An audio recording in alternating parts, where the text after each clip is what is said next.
Okay. All right, so we've got the Grenada boys coming to you live tonight from the Nutmeg Boys. Grenada. And tonight we are going to be picking one of our patrons that's going to come to the ASA sailing school, LTD Living the Dream, in Grenada, just across the bay. They're going to do the ASA course, and we had 45 people that said heck yeah. On a very short notice, Which is very short notice, so thanks to everybody for figuring out the details if you could come or not. Yeah. And what's going to happen is Brady's just going to do scroll. I'm going to close my eyes like this, and then Karen is going to say now at a random time, and I'm going to put my finger on the name on the Excel spreadsheet. Okay. Drum roll, please. Scrolling. I'm scrolling. I'm scrolling back and forth. Eyes closed. We gotta Stop! Oh shit, that's not even on a name. It's alright.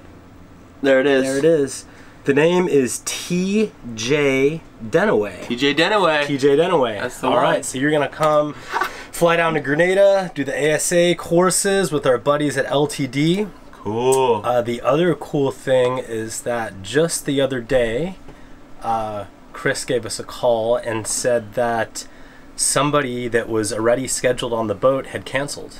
And so they offered us, asked if we had somebody that would probably be interested in the second cabin on the boat, and we said, yeah, I'm pretty sure we could work that out. And I think what I want to do for this is some sort of like a captain's pick. I want to pick somebody, and there's somebody that sent us a really touching message, has an amazing story. They have a dream to go sailing. They've been met with setbacks and difficulties, but it hasn't stopped them. But the message they sent really really touched us, and I would like to pick, for my pick, the Delos tribe. I hope I'm saying it right. Delos tribe. It's probably Della. Like people say Delos. Delos, Della tribe. Anyway, my heart's out to you guys, and You're coming sailing. You're gonna come to Grenada. We hope to meet you here. All right, I think that's it. Yep, we got our winners. Cool. Thanks, guys. Bye.